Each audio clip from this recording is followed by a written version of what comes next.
Hey guys, welcome back to Jason's Journey Builds. So we're in the shop again today. So hopefully we're going to try to get this thing taken apart where we can do the final body work to the body, because now we're finally to the point where we can get underneath, make sure everything's ground down, get it primed and painted, and as I go back together, it'll be the last time this thing gets assembled before we actually start putting paint on it. So I know it's a lot of steps, but this is kind of the way I have to do things. Is we put it together, get it rough fitted, get everything close, take it apart, sand, block, prime, put it back together, do a little bit more, then we'll blow it apart the last time and we'll do our paint. So anyways, Journey's gonna come out here and help me do the hood. We gotta get the windshield frame off, we gotta get the roll cage off, and then we'll put it up on the lift so I can get underneath it and really sand some of these spots or grind some of these spots that I need to do. But before we go any further, I want to show you guys something real quick. It's hot off the printer. So last week I showed you guys our 6667 USB port, right? So, and then we talked about the issues. Well, my buddy had a 76 Bronco, and this is what I was talking about was going to be the issue with putting in a USB like I did on mine. There's so many of these USBs out there, and I wanted one that had the dust cover, and this is actually backlit. So this one looks pretty good. It's a little oddly shaped. So I was trying to explain to Journey the square hole underneath is actually where the body snaps in is actually square. So it's just a little odd looking around the bottom. I might be able to find another USB port. This one fit everything I wanted. It's the 3.0 fast charge, and some of the others were like 2.1. And reading the reviews of the ones that had the digital voltmeter, some people say they only last 2 or 3 weeks, and I don't want you guys to buy something that's just going to quit working. So probably in the ones that we end up, the final product that we try to sell probably won't have that part in it, because, and really it's not any more expensive, but if it's just gonna go out, I don't want you guys to have trouble and be mad at me, because I don't produce that part. I'm just looking for a quality part that we can put in it and sell. So we're working towards it. So y'all stay tuned, keep watching, maybe in a few weeks. So we gotta get them printed in black too. So right now this is just some filament I've got. All right, so back to the Bronco. So I'm about to test Journey's muscles and see if we can get this hood off here in a minute. I've already got the cage ready to go out, so I need to go ahead and lift it and get it out of the way.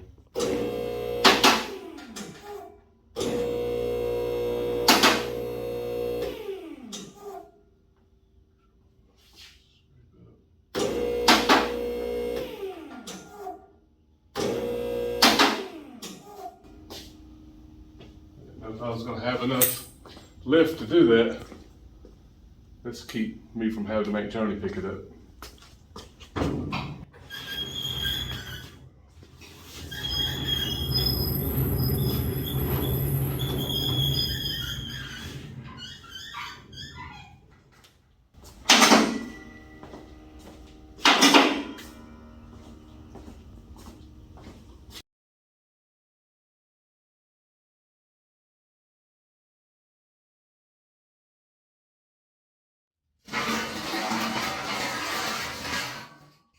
Okay, so you may wonder why I took the roll cage out. One of the things is I haven't sanded the bed yet. This is still just has the primer from the factory. So I need to sand all this real good. There's a few welds like up front around the front corner braces that I couldn't get in there and grind because the roll cage was in the way. And then when we get all this sanded, I need to get it primed real good, and then we're gonna seam seal. So that's another big step that we need to get done. And so everything will get seam sealed from front to back. But before we can do that, we gotta have the right primer on it, and that'll be that epoxy primer. So again, that's why I'm doing all this right now. So let's get the hood and the windshield frame off, Johnny. I'm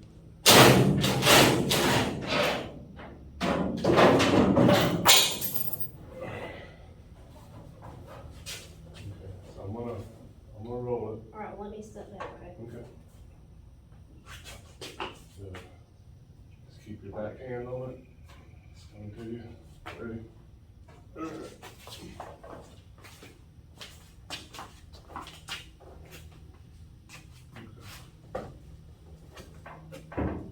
Sorry, let that. Hurt nothing.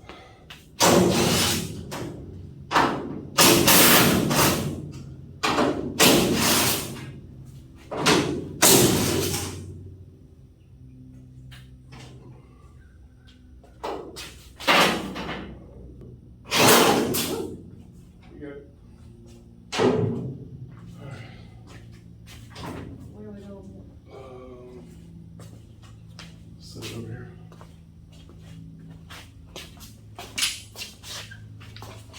Got it.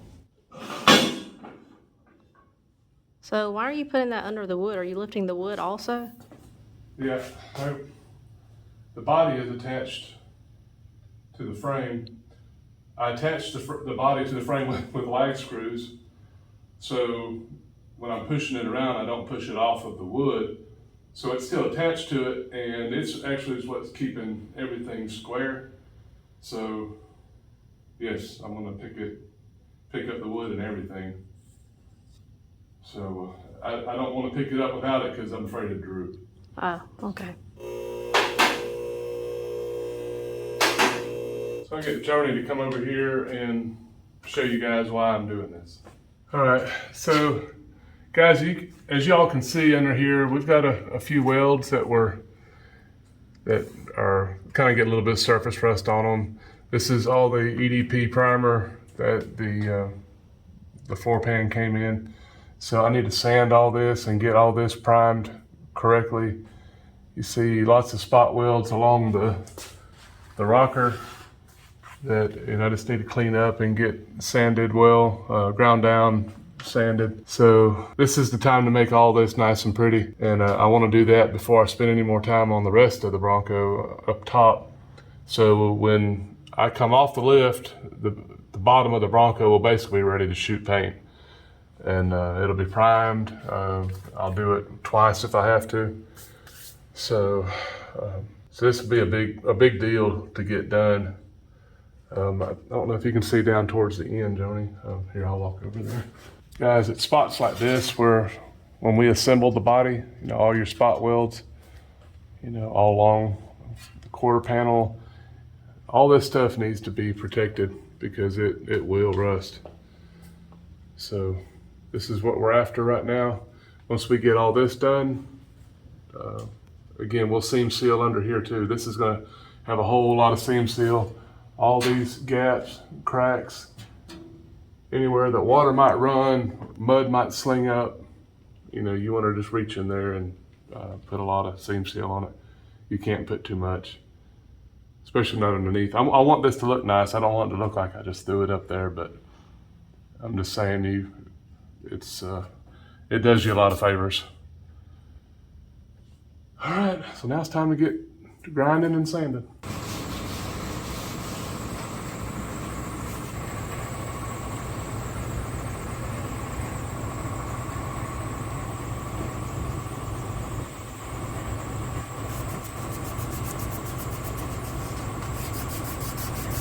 Well guys, I know that we're not showing you a whole lot, but it's just sanding and grinding, and using a plethora of tools. It's a 90-degree grinder, wire wheel, my just grinder with a soft wheel on it, and a DA sander, and then my hands. I started on this side and basically working my way over.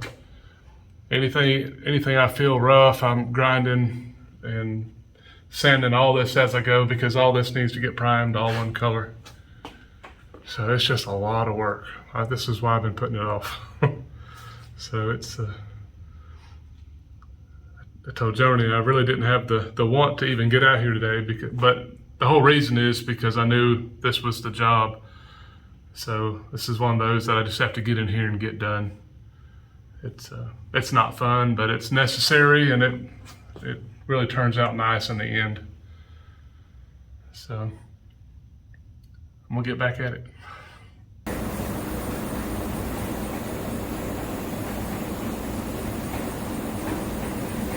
So I've got it all sanded, all underneath, up to the firewall up front, basically all the little nooks and crannies. Got to get all this wiped down now. I'm using just an old towel with the final clean.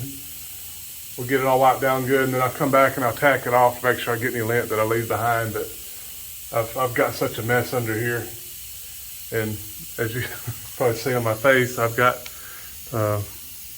quite a bit on my face too. So it's been a lot of work. I'm about wore out, but I want to get this primed before I go in the house tonight.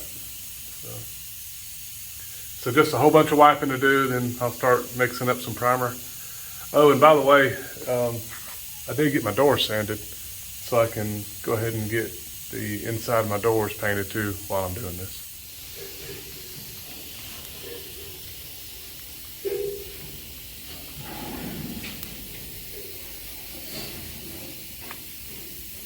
Hello. Hello. You done yet?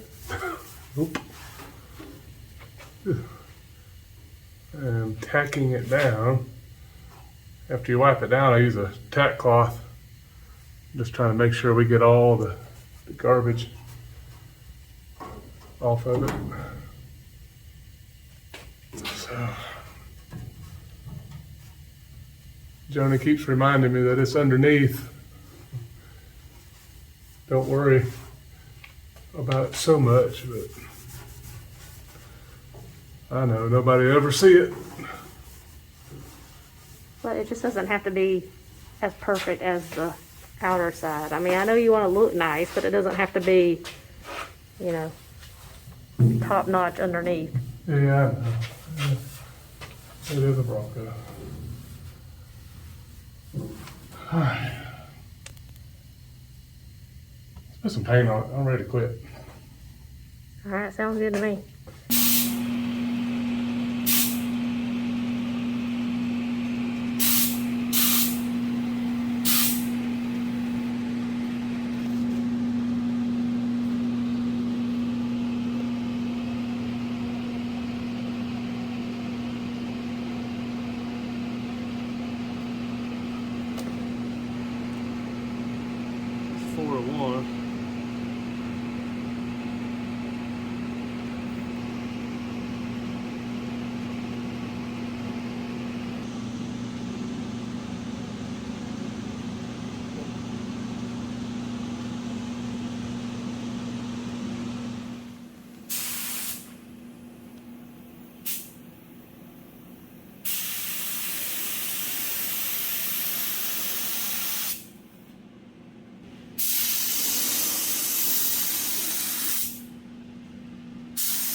Looks pretty clean under there to me.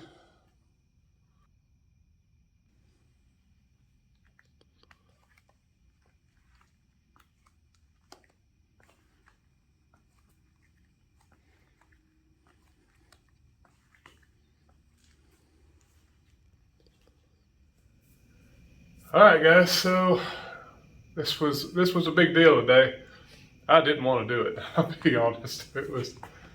It's just a lot of work, and I don't know if you've never painted under a car. It's quite tricky, and it's not easy because especially if you got a gravity flow gun, it's constantly running away from your siphon, and so it's kind of tough.